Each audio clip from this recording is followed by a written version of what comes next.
କାନ୍ଦୁଛି ସାରା ଗାଁ, ସ୍ତବ୍ଧ ପାଲଟି ଯାଇଛନ୍ତି ସମସ୍ତେ। ଗାଁ ପୁଅ ଦାଦନ ଖଟିବାକୁ ଯାଇ ଆଜି ଶବ ପାଲଟି ଗାଁକୁ ଫେରୁଛି। ଲୁହରେ ଭିଜୁଛି ଜନ୍ମ ମାଟି, ପରିବାର ଲୋକେ କାନ୍ଦୁଛନ୍ତି ଛାତି ଫଟାଇ। କଳାହାଣ୍ଡି ଜିଲ୍ଲା ଦଣ୍ଡପାଟ ଅଞ୍ଚଳରେ ଦାଦନ ଶ୍ରମିକ ମୃତ୍ୟୁ ଦିନକୁ ଦିନ ବଢ଼ିବାରେ ଲାଗିଛି ସିନା କମିବାର ନାଁ ଧରୁନାହିଁ କି ପ୍ରଶାସନ ପକ୍ଷରୁ କୌଣସି ପଦକ୍ଷେପ ମଧ୍ୟ ନିଆଯାଉନାହିଁ।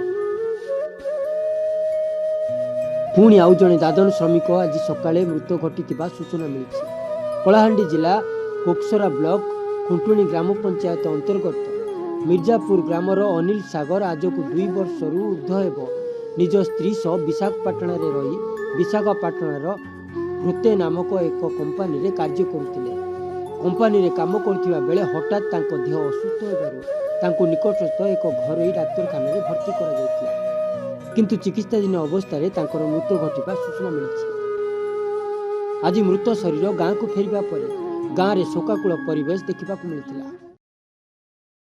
ଆଜି ଆମର ଅନିଲ ସାଗର ଯେମିତି ଜାନେ ମାନେ ହିରୋଇନ୍ ଥିଲା ନାଟକ ହେଲେ ଆଜି ସେ ଆଜକେ ଦାଦନ ଖଟି ଯାଇଥିଲା 4 ବର୍ଷ ହେଲା ବିଶାଖାପାଟଣା ହେଟ୍ରୋ कंपनी काम करूला हेले आज तार देहांत होइछे 8 बजे।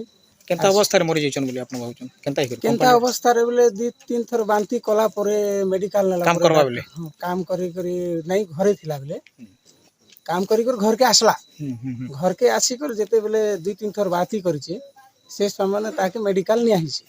मेडिकल नेला परे डॉक्टर मृत घोषणा करिछे।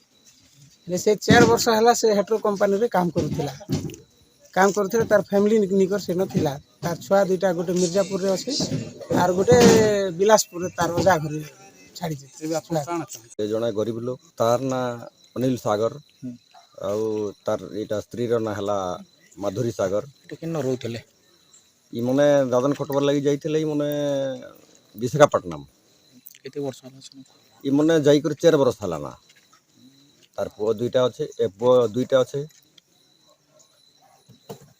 तो से तार पुओ गोटे इयाडे रहिथिला आर गोटे पुओ से इयाडे रहिजे एबे मला समय रे खाली स्त्री खाली गोटे लोक थिला आर सब के धरि कर से आसुछे।